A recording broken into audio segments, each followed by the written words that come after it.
Mengapa dosa dibiarkan? Part 2. Tidak pernah ada perubahan dalam kedudukan dan kekuasaan Kristus. Kecemburuan dan penampilan yang salah dari Lucifer serta pengakuannya bahwa ia setara dengan Kristus telah menyebabkan perlunya suatu pernyataan tentang kedudukan anak Tuhan yang sebenarnya. Tetapi hal ini sudah sedemikian sejak awal mulanya. Tetapi banyak dari antara malaikat-malaikat itu yang telah dibutakan oleh tipu daya Lucifer. Malaikat-malaikat suci yang ada di bawah perintahnya menaruh kepercayaan, kasih, dan setiawan kepada Lucifer. Dan hal ini telah dimanfaatkan oleh Lucifer dengan liciknya untuk menanamkan ke dalam pikiran mereka rasa tidak percaya dan tidak puas, sehingga perbuatannya ini tidak kentara.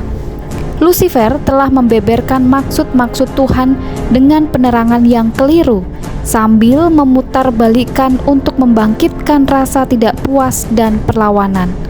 Dengan licik, ia mengajak pendengar-pendengarnya untuk menyatakan perasaan mereka. Kemudian, bila mana pernyataan mereka itu sesuai dengan maksudnya, ia pun mencetuskan kembali untuk membuktikan bahwa malaikat-malaikat tidaklah berada dalam kesepakatan yang sepenuhnya dengan pemerintahan Tuhan.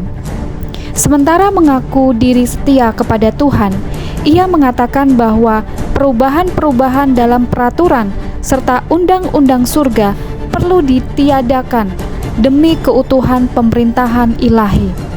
Jadi, sementara berusaha untuk membangkitkan perlawanan terhadap hukum Tuhan dan menanamkan perasaan tidak puasnya ke dalam pikiran malaikat-malaikat yang ada di bawah perintahnya, ia pura-pura berusaha untuk melenyapkan ketidakpuasan itu dan memperdamaikan malaikat-malaikat yang memberontak terhadap pemerintahan surga.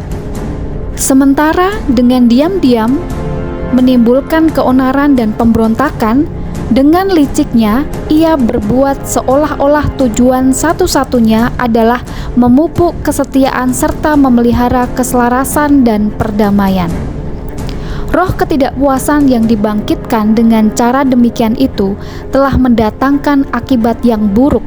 Sekalipun tidak terjadi pemberontakan yang terbuka, perbedaan perasaan secara tidak terlihat telah timbul di antara malaikat-malaikat. Di antara mereka ada yang sependapat dengan hasutan Lucifer untuk menentang pemerintahan Tuhan, sekalipun dulunya mereka berjalan selaras dengan peraturan yang telah ditetapkan Tuhan. Mereka sekarang merasa tidak puas dan tidak senang oleh sebab mereka tidak mengerti rencana-rencana Tuhan yang tidak terduga itu. Mereka merasa tidak puas dengan maksud Tuhan di dalam meninggikan Kristus. Mereka siap sedia untuk menguatkan tuntutan Lucifer, meminta persamaan kekuasaan dengan anak Tuhan. Tetapi malaikat-malaikat yang setia dan benar mempertahankan kebijaksanaan dan keadilan dari pernyataan ilahi serta berusaha untuk memperdamaikan pemberontakan-pemberontakan ini dengan kehendak Tuhan. Kristus adalah anak Tuhan. Ia adalah satu dengan Tuhan sebelum malaikat-malaikat dijadikan. Ia selalu berada di sebelah kanan Bapa. Kekuasaannya yang mendatangkan berkat kepada semua yang tunduk kepada pemerintahannya yang lemah lembut itu tidak pernah diragukan sampai saat ini. Keselarasan surga tidak pernah terganggu. Oleh sebab itu, mengapa sekarang timbul keonaran?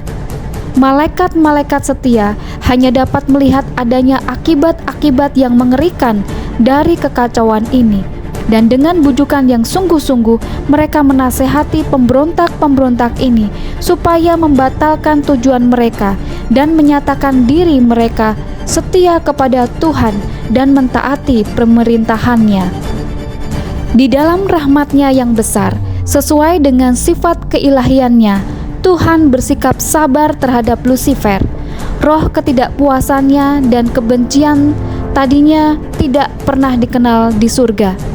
Itu merupakan suatu unsur yang baru, ganjil, bersifat rahasia, dan tidak terpikirkan. Lucifer sendiri pada mulanya tidak mengerti keadaan yang sebenarnya dari perasaannya, dan untuk sementara waktu itu ia takut untuk mencetuskan bayangan-bayangan serta jalan pikirannya, tetapi ia tidak membuangnya.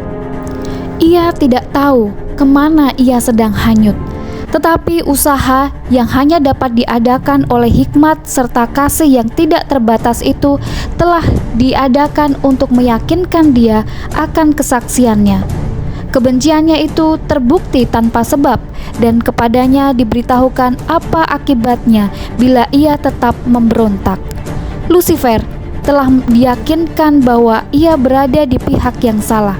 Ia mengetahui bahwa Tuhan itu adil dalam segala jalannya dan penuh kasih setia dalam segala perbuatannya. Mazmur 145 ayat 17. Bahwa undang-undang ilahi itu adil dan ia harus mengakuinya demikian di hadapan segenap surga.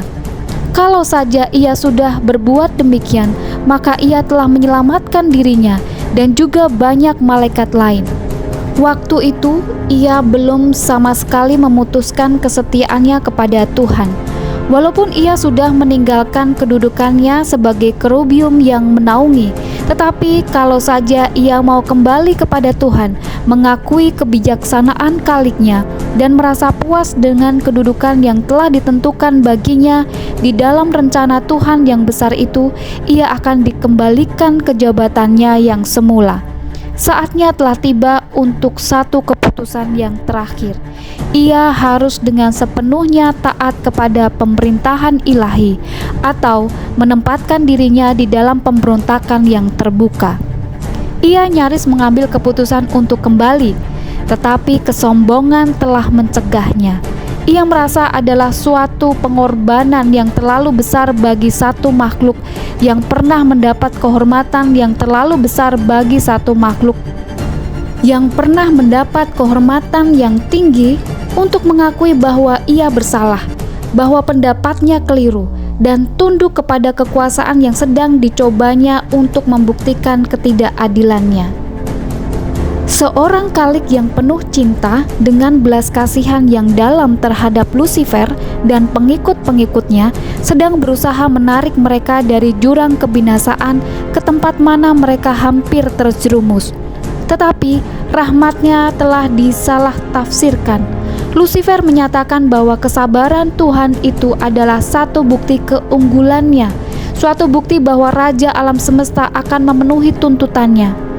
Andai kata malaikat-malaikat mau berdiri teguh di pihaknya, katanya, mereka akan memperoleh segala yang mereka ingini.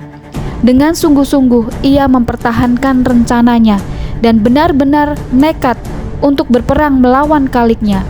Demikianlah Lucifer, pembawa terang itu, yang ikut menikmati kemuliaan Tuhan, pengawal tahtanya, oleh pelanggaran telah menjadi setan, musuh Tuhan dan makhluk-makhluk suci, serta pembinasa mereka yang oleh surga telah diserahkan kepada pengawasan dan penjagaannya.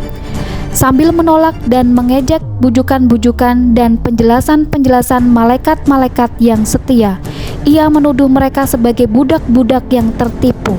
Ia menyatakan bahwa penghormatan yang diberikan kepada Kristus adalah suatu tindakan yang tidak adil terhadap dirinya, juga terhadap semua penghuni surga. Dan ia mengumumkan bahwa ia tidak mau lagi menyerah kepada serangan terhadap hak-haknya dan hak-hak mereka itu. Ia tidak mau lagi mengakui pemerintahan Kristus.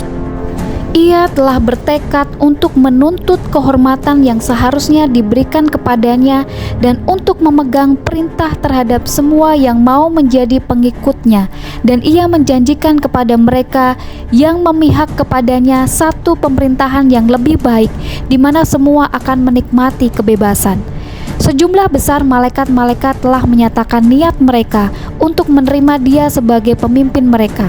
Dengan perasaan senang, oleh karena gagasannya diterima, ia berharap akan memenangkan semua malaikat untuk berpihak padanya. Ia berharap akan menjadi setara dengan Tuhan sendiri dan akan ditaati oleh segenap penduduk surga. Malaikat-malaikat yang setia tetap menganjurkan agar ia dan juga para pengikutnya menyerah kepada Tuhan. dan mereka menyatakan akan akibat yang tidak akan dapat dielakkan jikalau mereka menolak. Ia yang telah menjadikan mereka dapat menghancurkan kekuasaan mereka dan akhirnya menghukum pemberontakan mereka itu. Tidak ada seorang malaikat pun yang akan berhasil menentang hukum Tuhan yang suci seperti dirinya sendiri. Mereka mengamarkan semua malaikat-malaikat supaya menutup telinga terhadap tipu daya Lusifer dan menganjurkan agar dia serta pengikut-pengikutnya menghadap hadirat Tuhan dengan tanpa bertangguh dan mengaku bersalah karena telah meragukan kebijaksanaan dan kekuasaannya.